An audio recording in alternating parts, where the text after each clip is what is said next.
Bonjour à tous.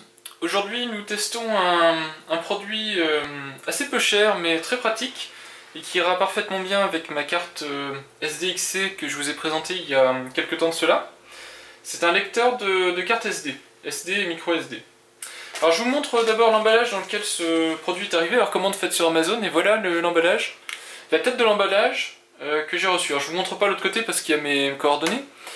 Je ne sais pas ce qui lui est arrivé encore, mais en ce moment je suis dans une mauvaise série avec Amazon et la Poste, ou Chronopost en tout cas, puisque là c'est un Chronopost je crois. Mauvaise série en tout cas, je vais me plaindre à nouveau à Amazon parce que voilà, je ne sais pas qui s'amusait avec mon colis, mais voilà. Toujours est-il que, heureusement, dans le colis est arrivé de manière, enfin en parfait état, mon petit lecteur. Voilà, donc c'est un lecteur de carte SDXC, qui est compatible aussi avec les SDHC, qui est USB 3, mais qui fonctionne très bien avec vos lecteurs, enfin vos ports USB 2, USB 1, et qui est donné pour des débits jusqu'à 90 Mbps en lecture et en écriture 60 Mbps. Voilà. Alors marque Transcend, qui est une marque assez connue, assez réputée en tout cas dans ce domaine-là. Personnellement j'ai une clé USB de cette marque, en 64 Go je crois, USB 3, qui est vraiment très très bien. Faudrait que j'en parle d'ailleurs plus longuement de cette clé, mais j'en suis extrêmement content depuis le temps que je l'ai. Voilà, elle est vraiment super.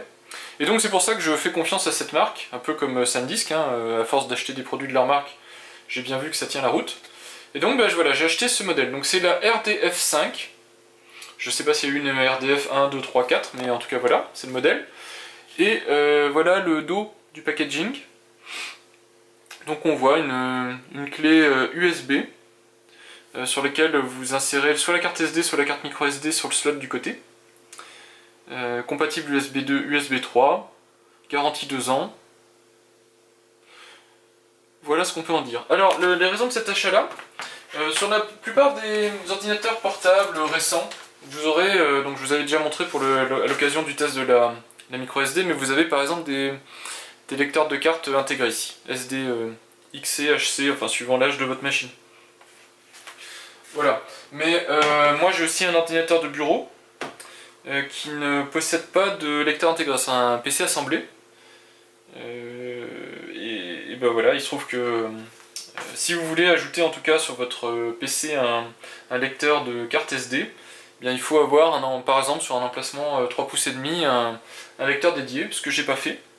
L'autre solution c'est ce type de produit, que je préfère en tout cas, je trouve ça plus pratique parce qu'au final vous pouvez le mettre sur à peu près n'importe quel appareil.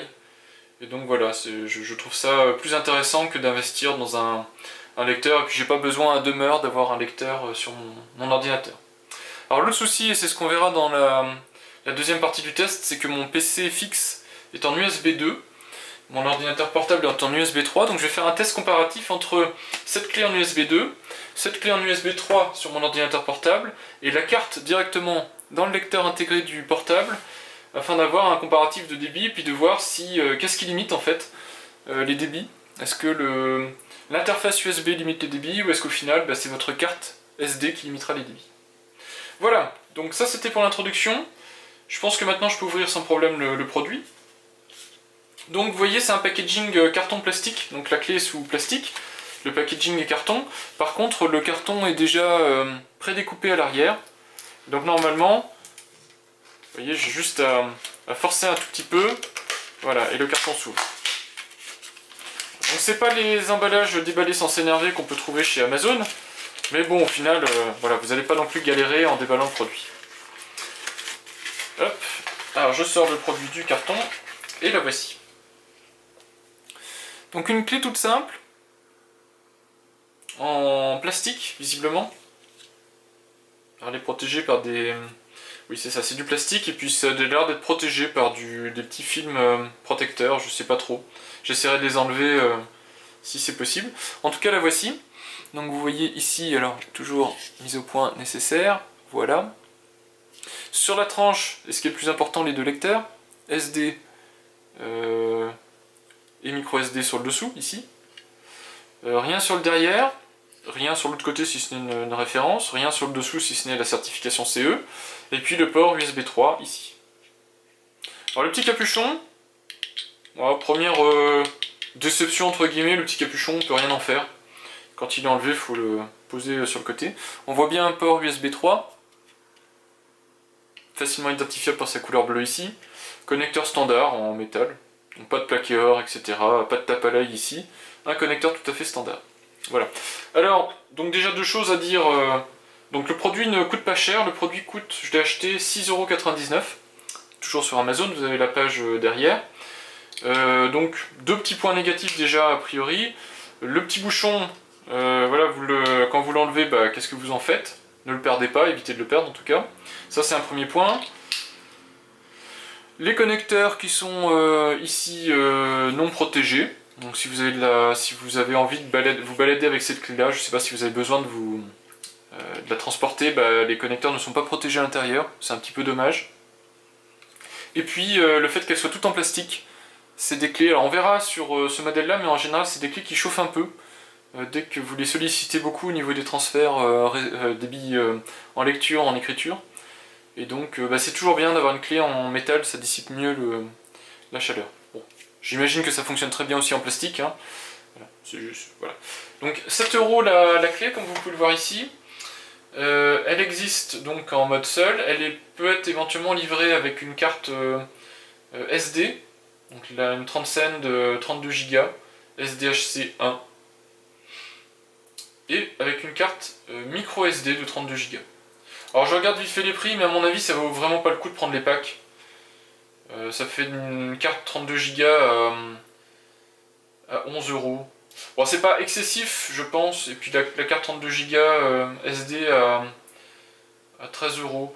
C'est pas excessif, mais à mon avis ça vaut pas franchement le coup. Donc je vous conseille de prendre la clé toute seule et puis de bien choisir la carte dont vous avez besoin plutôt que choisir un packaging où on vous force la main sur la carte. En tout cas sur sa taille, enfin, sa capacité de stockage et sur sa vitesse en écriture. Et puis elle existe en 3 couleurs, donc moi j'ai pris le noir. Peut-être je me moquais un petit peu de la couleur, hein. Mais vous l'avez aussi en blanc. Elle est un petit peu plus chère, elle est à 8,73 € en blanc. Et elle existe en rose, pour les amateurs de rose. Et c'est au même prix que le noir. Voilà en tout cas, donc dans un premier temps, sur mon premier compte rendu, ouverture, déballage du produit. Maintenant je pense qu'on va s'attaquer à la raison pour laquelle j'ai acheté cette clé là. Alors, deux choses, si j'arrive à le trouver, voilà. J'ai ici un vieux lecteur que j'avais acheté à l'époque chez LDLC, qui est un lecteur alors qui fait un peu tout, je ne me rappelle plus exactement ce qu'il fait, mais il fait au moins les compacts flash et ici les micro SD. Il faut bien faire attention avec les normes des micro SD, vous avez des micro SD HC, donc SDHC, qui était l'ancienne norme des micro SD, et vous avez les micro SD XC. Il me semble que c'est une question d'adressage de la mémoire qui est intégrée dans le produit, en tout cas les SDHC XC sont incompatibles. Donc un lecteur SDHC comme j'ai ici, même si matériellement vous pouvez mettre une carte SDXC, elle n'est pas lue. Elle ne sera pas lue, elle ne sera pas reconnue, elle ne fonctionnera pas. Voilà, donc c'est pour ça que bah, malheureusement je suis obligé de... Alors en plus j'ai même plus besoin d'un lecteur de compact flash, donc en fait ce lecteur ne va plus me servir à rien. C'est dommage, mais bon, c'est un peu l'obsolescence avec les nouvelles technologies. Bon bah voilà. Cette petite carte là va remplacer avantageusement mon produit. Et puis j'aurais aimé aussi vous montrer, mais je ne la retrouve pas, j'ai une petite clé pour les micro SD. Donc je vous la montrerai un peu plus tard dans le test, il faudra que je fasse une petite coupure. C'est pareil, donc une toute petite clé USB, mais elle est USB 2, mais j'ai une petite clé pour mettre mes micro SD, et celle-là aussi va être remplacée par cette clé là. Voilà, donc on passe au débit. Donc je sors ma SanDisk Extreme, dont on connaît déjà les débits puisque j'ai fait les tests il y a 2 semaines je crois à peu près quand j'ai fait le test de cette carte. Normalement j'ai des données dessus, donc ça devrait aller assez vite. Donc vous voyez, assez facile hein, l'installation, je vous la montre même si vous ne devriez pas être surpris. Vous mettez la carte dedans, alors je sais pas s'il y a un sens. Étiquette vers le haut apparemment. Ouais, ça doit être ça. Voilà, donc la carte est dedans, étiquette vers le haut, et je l'insère sur mon port USB.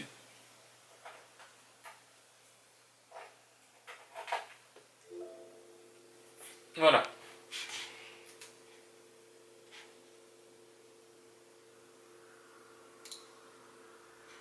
Donc déjà elle est reconnue, ça il n'y a pas de souci. Voilà, donc on se retrouve. Alors j'ai retrouvé entre temps ma petite clé USB, donc c'était ça, vous voyez. De marque Lexar. USB, alors c'est tout plastique, hein, ça coûte pas cher, c'est fourni avec les cartes SD Lexar la plupart du temps. Et puis ici vous avez le petit lecteur micro SD qui vous permet de la mettre. Voilà. Donc les débits maintenant. Donc je vais prendre une vidéo 214 mégas et puis je vais la transférer sur mon SSD. Et ça plafonne à 34, quasiment 35 mégaoctets à la seconde en lecture donc. On se retrouve, j'ai donc connecté l'ordinateur portable, alors connecté avec le câble que j'ai eu l'occasion de tester l'autre fois, dont je suis toujours très satisfait. La carte est toujours dans son petit lecteur, et je vais le brancher sur un des ports USB 3 de l'ordinateur portable. Voilà. J'ai oublié de montrer parce que ça se voyait pas, mais là je peux vous le montrer. S'il n'y a pas trop d'informations personnelles, voilà. La carte a un petit, ici un petit indicateur bleu de fonctionnement et il clignote quand il y a un accès lecture ou écriture, j'imagine, sur la carte. Voilà, donc dernière vérification pour être sûr que je me suis pas trompé. Je reprends ce fichier qui fait 214 mégas, je le copie sur mon SSD et on va voir le débit USB 3. Ah, vous voyez, j'ai autre chose là. Voilà, donc ça valait le coup que je refasse le test parce qu'effectivement je me disais, donc j'avais une incohérence, à savoir que j'avais un débit USB 3 en lecture qui était à peine plus élevé que du USB 2, ce qui était vraiment bizarre. Là ça me rassure, donc je vais juste effacer ce fichier et recommencer une dernière fois. Voilà, donc dernière vérification, toujours le lecteur de carte SD SanDisk, branché en USB 3 sur le portable, fichier de 214 mégas, 84, c'est ça, 84, ok. Donc valeur erronée. Donc j'ai le même débit, voilà, donc maintenant j'ai les valeurs finales sur mon petit bout de papier. Donc je fais un peu le ménage sur mon bureau et on se retrouve pour la conclusion. Donc on se retrouve pour la conclusion de mon test sur le lecteur de carte SDHC et de micro SD. Alors je teste que la partie SDHC parce que bon, voilà, je pense que ça suffit largement pour se faire une idée sur le produit. Et je veux pas non plus que la vidéo dure des heures. Déjà, ce que je peux dire, donc j'achète ce produit-là, c'est évidemment parce que j'en ai besoin. La raison, c'est tout simplement, j'ai un appareil photo Sony.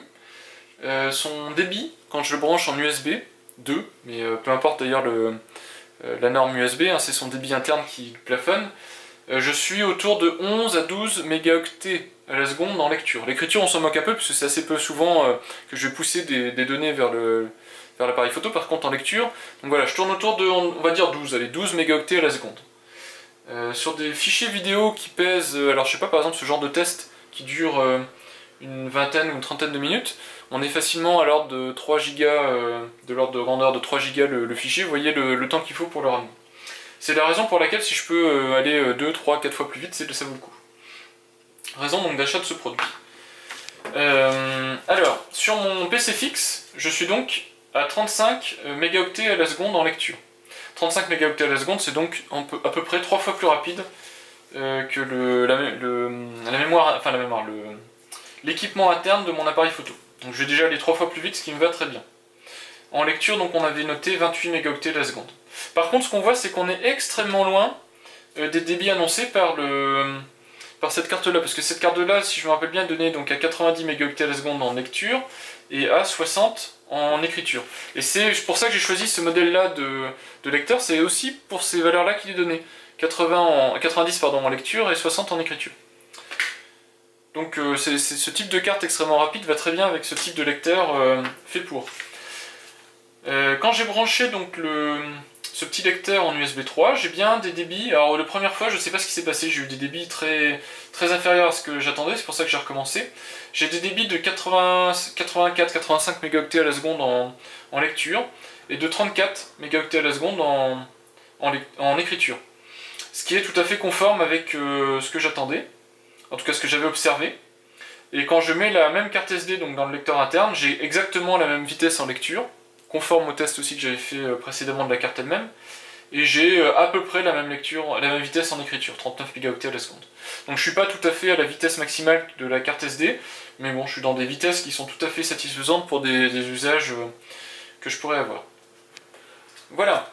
Donc ceci me permet d'aboutir à deux conclusions. Première conclusion, je pense que prochainement je vais vous tester une carte PCI ou PCI Express, je ne sais pas, interne de PC pour rajouter des ports USB 3 à mon ordinateur, puisque on voit quand même que je double les débits en lecture avec de l'USB 3.